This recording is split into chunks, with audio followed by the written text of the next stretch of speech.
Random encounters. Do we like them? Maybe. Do we win them? Usually. Do they make sense? Almost never. But why do we have them? Well, the reason they've become so popular is because they help fill big gaps in the game. Travel can be boring, and if you're running a week to a month-long overworld trek, it's gonna be a quiet one. Realistically, travel isn't exciting. Think back to a drive you had that was more than 3 hours with someone else in the car. You probably didn't talk the whole time. Probably didn't crash or get mugged.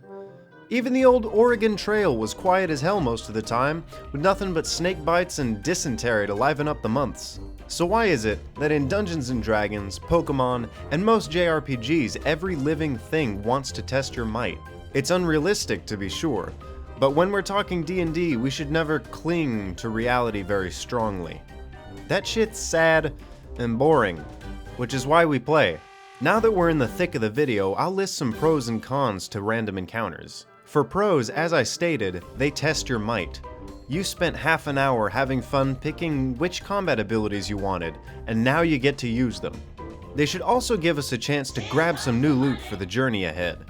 Bandits likely have some gold, animals some meat, and a rogue wizard could have a cool wand. It could also be good for experience grinding if your whole party's a little bit behind and you're coming up to a challenge that you are absolutely going to get annihilated in.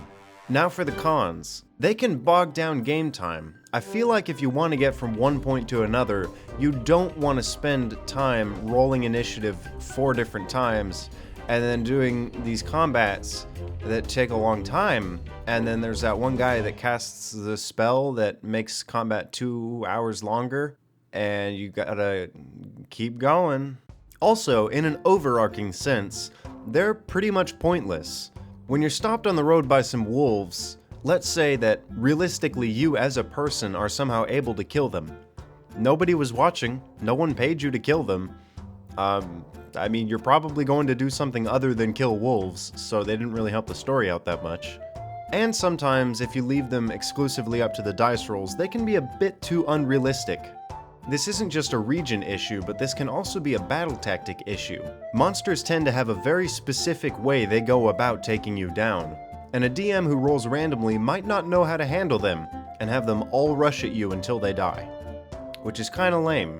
They can also be either too easy or unnecessarily hard. Again, if you leave them up to a dice roll, you risk fighting 6 rats or 2 dragons.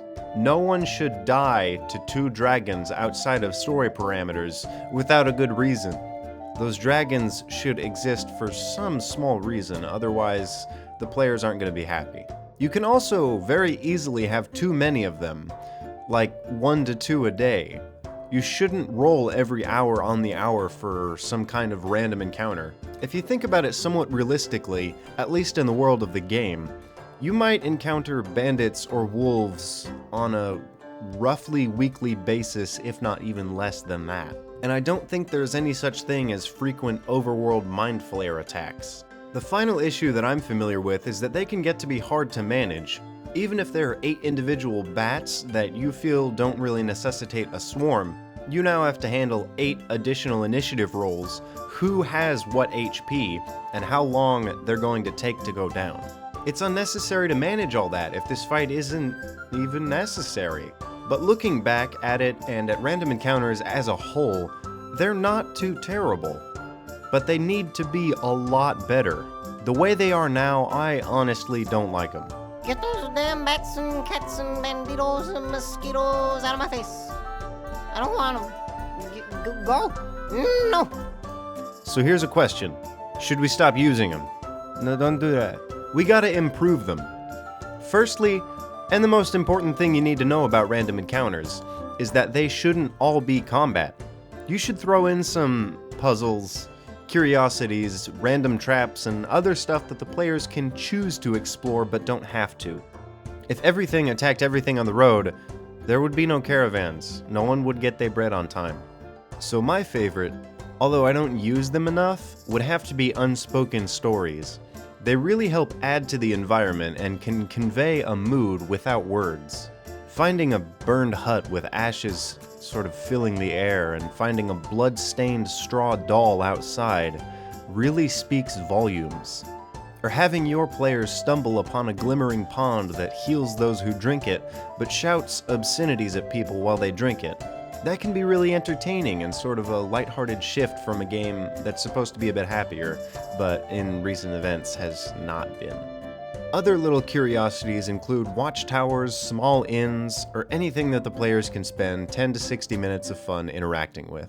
If your players are combat savants and love every minute of fighting, you can keep random fights, but make them more interesting.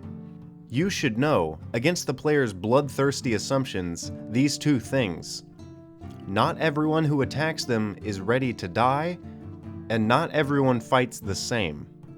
Read up on how different monsters handle raids, and even throw your own unique twists on them if you can. Generally, bandits will have one person approach the party and attempt to run some sort of con, with others hidden by the wayside as a failsafe. They like to keep their distance during combat, so have a lot of archers, make things difficult. Goblins work to trap, not kill adventurers. They'll disable the biggest threats first, but run away if the battle seems just a bit too hard for them. Undead are usually predictable, but sometimes work to guard paths and will not always attack unless provoked by trespassing. To make encounters a bit better, here's a few alternatives for the good ol' RNG. This one requires effort. I want you to take a pen or pencil in hand and write an encounter. Then another one. Then another one. Then another one. Have some encounters that are appropriate to the story, the environment, and the world.